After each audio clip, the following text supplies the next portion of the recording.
Breakfast কিংবা lunch কিংবা ডিনারে হোক, রুটি বা পরোটার সাথে এরকম ঢ্যাঁড়স আলুর তরকারি হলে বেশ জমে যাবে।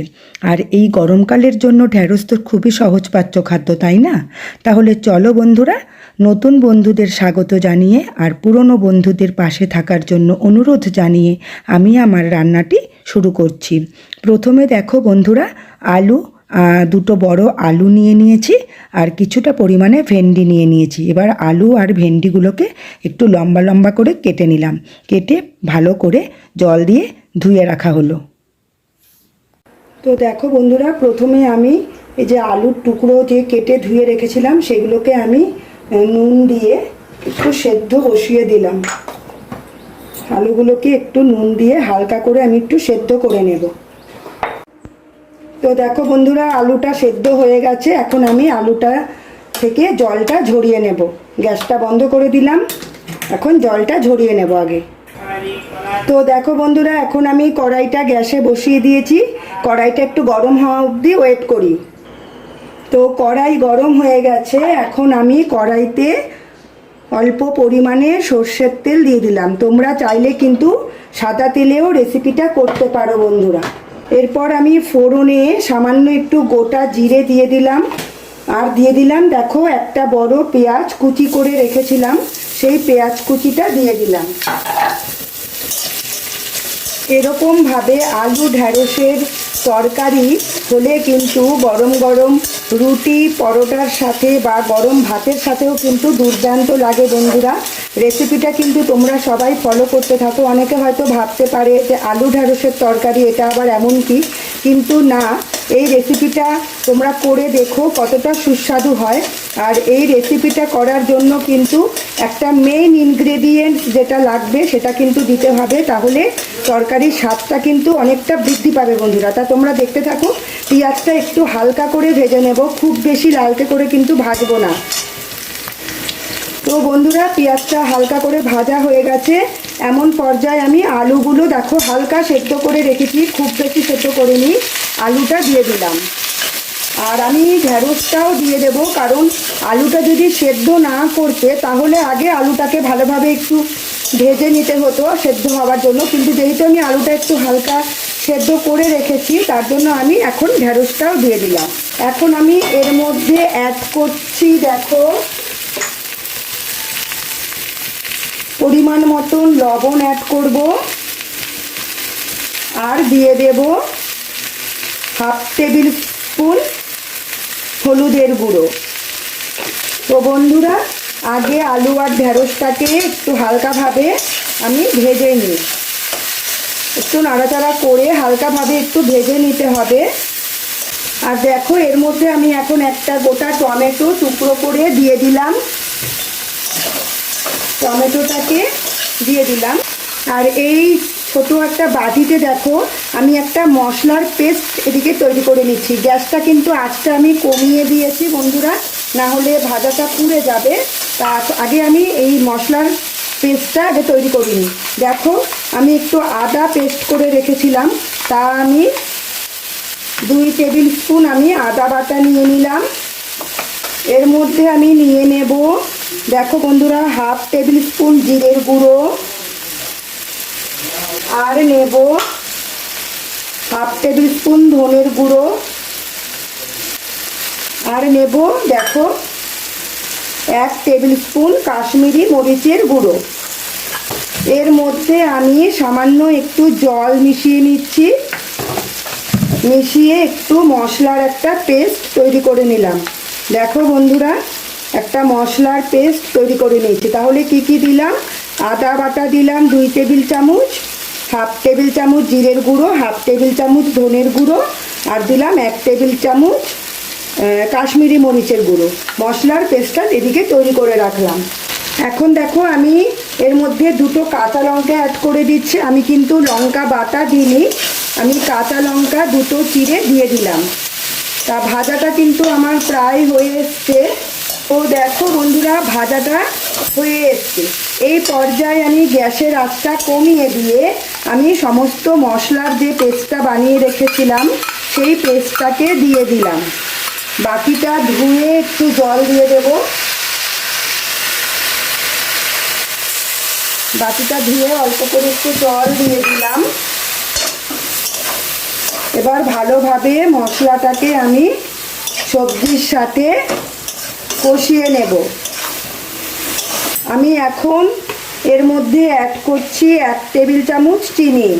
চিনিটা অপশনাল, তোমরা বুঝে দেবে। যারা চিনি খেতে পছন্দ করো না তরকারিতে, তারা চিনিটা নাও দিতে পারো।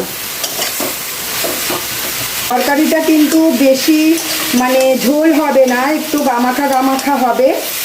রুটি দিয়ে বা লুচি পরোটার সাথেও বা গরম ভাতেও কিন্তু দুর্দান্ত লাগে বন্ধুরা।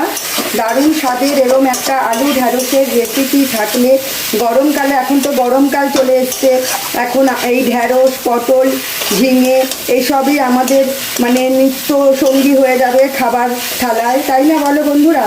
তা যদি এরকমভাবে একটা রেসিপি করে নেওয়া যায়, খুব বেশি মশলাও কিন্তু লাগে না। দুপুরে লাঞ্চে বলো বা ডিনারে বলো, ভালোই হয় রেসিপিটা। তা দেখো মশলাটাকে এখন ভালোভাবে আমি কষিয়ে নিচ্ছি। আর দেখো বন্ধুরা, এই বাটিটার মধ্যে আমি একটু গরম জল বসিয়ে দিয়েছি, এই তরকারিটার মধ্যে দেবো বলে। তরকারিতে ঠান্ডা জল ইউজ করলে স্বাদটা ভালো হয় না। এক এক সময় দিয়েও দিই, যখন তাড়াহুড়ো থাকে গরম জল করতে পারি না, তাড়াহুড়োর সময় দিয়েও দিই, কিন্তু গরম জল দিলে কি তরকারির স্বাদটা একটু ভালো হয়। তা দেখো মশলাটা কিন্তু ভালোভাবে কষে গেছে। জলটা একটু গরম হোক, ততক্ষণ গ্যাসের আঁচটা সিম করে আমি ভালোভাবে একটু কষাতে থাকি ততক্ষণ। তা তোমরা কিন্তু আমার ভিডিওটা যদি তোমাদের ভালো লাগে বন্ধুরা, তোমরা কিন্তু একটা লাইক অবশ্যই করে দিও। আর ভিডিওটাকে বেশি বেশি করে শেয়ার করো তোমরা। আর তোমরা যারা এখনো পর্যন্ত আমার এই চ্যানেলটাকে তোমরা সাবস্ক্রাইব করোনি, তারা অবশ্যই সাবস্ক্রাইব করে দিও। আর যারা ফেসবুক থেকে দেখছো বন্ধুরা, তারা ফেসবুক চ্যানেলটাকে আমার ফলো করে দিও। যারা নতুন বন্ধু, তোমাদের সবাইকে বলছি তোমরা সবাই আমার পাশে থেকো। তো দেখো এদিকে জলটাও প্রায় গরম হয়ে এসছে, আর আমার তরকারিটাও ভালোভাবে কষানো হয়ে গেছে বন্ধুরা। এখন আমি গরম জলটা এর মধ্যে অ্যাড করে দেব। খুব বেশি জল দেব না, মাখা মাখা হবে, আগেই বললাম রেসিপিটা। তো দেখো এতটা পরিমাণে জল দিলাম। এখন ঝোলটা একটু ফোটা পর্যন্ত আমি ঢাকনাটা চাপা দিয়ে রাখছি, ঝোলটা আগে ফুটুক। তো বন্ধুরা দেখো এদিকে ঝোলটা ফুটে গেছে, ঢাকনাটা সরিয়ে। আচ্ছা আমি একটু লবণটা চেখে নিই যে লবণটা হয়েছে কি না। হয়েছে, সামান্য একটু লবণ লাগবে, আর একটু দিয়ে দিলাম। আলুগুলো ভালোভাবে সেদ্ধ হয়ে গেছে। এখন বন্ধুরা এর মধ্যে আমি ইউজ করব দেখো কাসৌরি মেথি। এটা কিন্তু দিতেই হবে, তাহলে টেস্টটা আরও ভালো হবে খেতে। কাসৌরি মেথি একটু হাতে ঘষে আমি দিয়ে দিলাম, আর ওপর থেকে আমি একটু ধনেপাতা কুচিও দিয়ে দিলাম। এবারে একটু নাড়াচাড়া করে দিচ্ছি। আর বন্ধুরা এর মধ্যে আমি সামান্য একটু গরম মশলার গুঁড়ো দিচ্ছি, এটা না দিলেও হয়, তাও আমি সামান্য একটু দিয়ে দিলাম। যেহেতু ধনেপাতা দিয়েছি, গরম মশলার গুঁড়োটা অপশনাল, এটা নাও দিলেও হয়। এখন আমি একটু 2 মিনিটের জন্য হতে দেব। তাহলে বন্ধুরা দেখো আমার রেসিপিটা কিন্তু একদম রেডি হয়ে গেছে। দেখতে পেয়েছো একদম রেডি হয়ে গেছে। তোমরা চাইলে ঝোলটা আরেকটু টানিয়ে নিতে পারো। তা আমরা যেহেতু আজকেটা রুটি দিয়ে খাবো, তাই একটু গ্রেভি রাখা হয়েছে। আর রাখলে পরে কি বলো তো, এটা একটু জমেও যাবে, ঝোলটা আরেকটু টেনে নেবে। দেখো খুব একদম ঝোল রাখিনি, একটু গামাখা গামাখা করেছি। তা এখন এটা আমি একটা আলাদা পাত্রে নামিয়ে নিই। এই যে দেখো বন্ধুরা, আমার আলু ঢ্যাঁড়সের এই সুস্বাদু রেসিপিটা কিন্তু রেডি হয়ে গেছে, এখন খাওয়ার মতন একদম উপযুক্ত। তা বন্ধুরা তোমরা এই ভিডিওটা তোমাদের কীরকম লাগলো তোমরা কিন্তু অবশ্যই আমাকে কমেন্ট করবে। তোমাদের একটা কমেন্টে আমার ভিডিও করার এনার্জি অনেক বেড়ে যায়, আর তোমরা কমেন্ট করো তাহলে আমারও খুব ভালো লাগবে বন্ধুরা। আর ভিডিওটা যদি তোমাদের ভালো লাগে তাহলে একটা লাইক করে দিও, আর এই ভিডিওটাকে বেশি বেশি করে তোমরা শেয়ার করো। ঠিক আছে বন্ধুরা, তাহলে আজকের মতন এখানেই রাখছি। আর তোমরা যারা এখনো পর্যন্ত আমার চ্যানেলটাকে সাবস্ক্রাইব করোনি তারা অবশ্যই সাবস্ক্রাইব করে দিও, আর যারা সাবস্ক্রাইব করে দিয়েছো, যারা পুরনো বন্ধু, তাদের অশেষ ধন্যবাদ এই ভিডিওটা দেখার জন্য। আর যারা নতুন বন্ধু তারা অবশ্যই আমার চ্যানেলটাকে সাবস্ক্রাইব করে দেওয়ার অনুরোধ রইল বন্ধুরা। তাহলে আজকের মতন আসি, আবার দেখা হবে তোমাদের সামনে নতুন কোনো ভিডিও নিয়ে, নতুন কোনো রেসিপি নিয়ে। আজকের মতন আসি, টাটা।